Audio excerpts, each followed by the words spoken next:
쉽고 얕게 알려주는 격과사전입니다.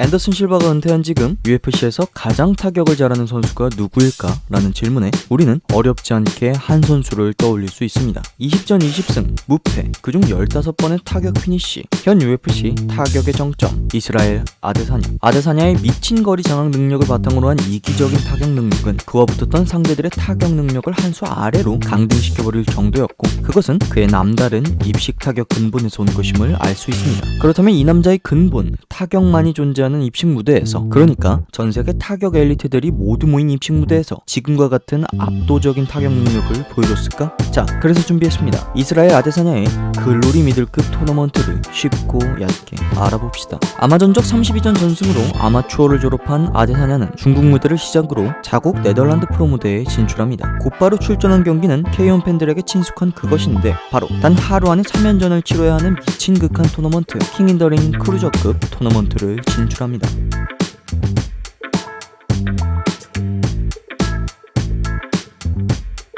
압도적인 퍼포먼스로 첫 토너먼트 우승, 그리고 두 번째 토너먼트까지 우승합니다. 그것도 모자라 6개월 뒤 두어 체급 위인 헤비급 토너먼트까지 참가.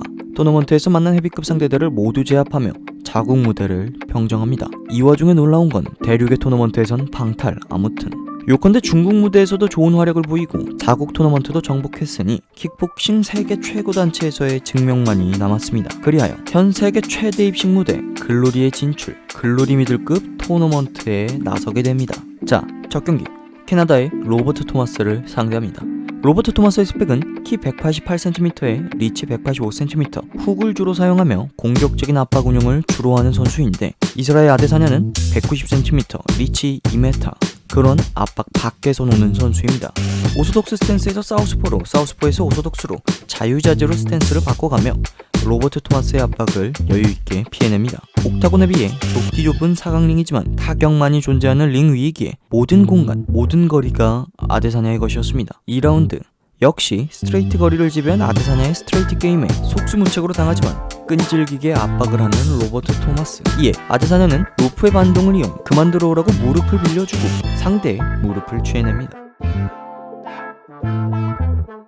놀라운 정신력의 로버트는 KO에선 벗어났지만 아데사냐에게서 벗어날 수는 없었습니다. 데미지가 있는 바디를 건드리며 적극적으로 압박을 시작한 아데사냐. 로버트 토마스는 데미지가 있는 바디를 잠글 수밖에 없기에 아데사냐의 레벨 체인지, 속수무책으로 정타가 새기 시작합니다. 3라운드에선 어느 정도 회복도 투지를 보이며 계속해서 압박을 하는 토마스지만 그래봐야 1라운드의 반복. 중단에 데미지를 하는 채 아데사냐의 스트레이트 게임을 막을 수는 없었습니다. 이어 아주 찰나의 순간 최소한의 스텝으로 올라가는 스위치 하이는 약점인 미들로밖에 반응할 수 없었고 바로 다운. 정신력만큼은 존중해주고 싶은 로버트 토마스. 일어나는데 성공하지만 승리는 역시 아데사냐가 가져가게 됩니다. 자, 8강 본선 3경기를 하루 만에 해야 하는 미친 K1 토너먼트에 비해 선녀인 글로리는 곧바로 결승전에 도착한 아데사냐입니다. 키 196cm, 리치 199cm, 유즈리 벨가루이. 아데사냐가 동체급에서 보기 드문 자신보다 큰 사이즈의 상대인데 어떻게 자신의 타격거리를 지키는지 보시겠습니다. 경기가 시작되고 의외로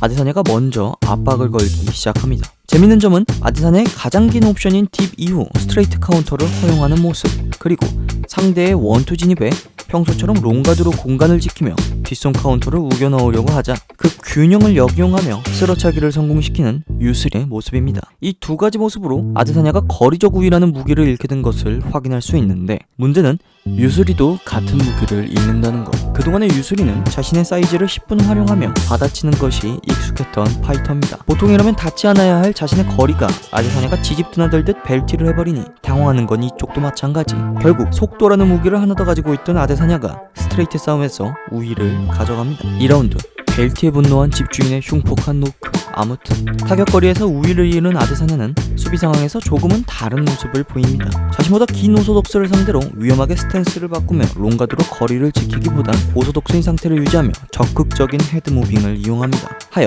상대적으로 느린 요술이는 대놓고 헤드무빙으로 피하는 아데사냐를 맞추지 못하고 상대적으로 빠르고 정확한 아데사냐가 스트레이트 게임을 점차 지배합니다. 물론 이 수비의 빈틈은 있었습니다. 아데사냐가 커버 자체를 내리면서 스트레이트를 유도하다 보니 일단 정타 한 번 걸리면 상당히 곤란해지는 점, 또 이게 가장 치명적인 빈틈인데 아데사냐가 스탠스를 바꾸지 않고 최소한의 헤드무빙으로 상대의 펀치를 피하다 보니 모든 헤드무빙 방향이 무방비하게 왼쪽으로 향하게 되는 점. 자, 복싱과 달리 입식 타격에선 킥이 존재하므로 마음 놓고 이런 헤드무빙을 하면 다음과 같은 일이 발생합니다.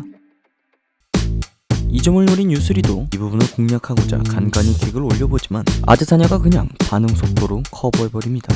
아무튼 3라운드 역시 크게 다를 거 없는 경기 양상입니다. 빈틈이 있는데 빈틈이 없는 아데사냐와 가뜩이나 느린데 아데사냐 쫓다가 지쳐서 더 느려진 유스리. 아데사냐는 거리에 이어 템포까지 자신의 것으로 만들며 글로리 미들급 토너먼트 우승을 차지합니다. 훗날 UFC에 진출해서도 지지 않는 이 남자는 대체 어떻게 이겨야 하는 것일까? 존재하는지는 모르겠으나 더 크고 빠른 입식 선수를 데려와야 하는 것일까? 종합에선 금강불개의 무한체력 엘리트 레슬러를 데려와야 하는 것일까?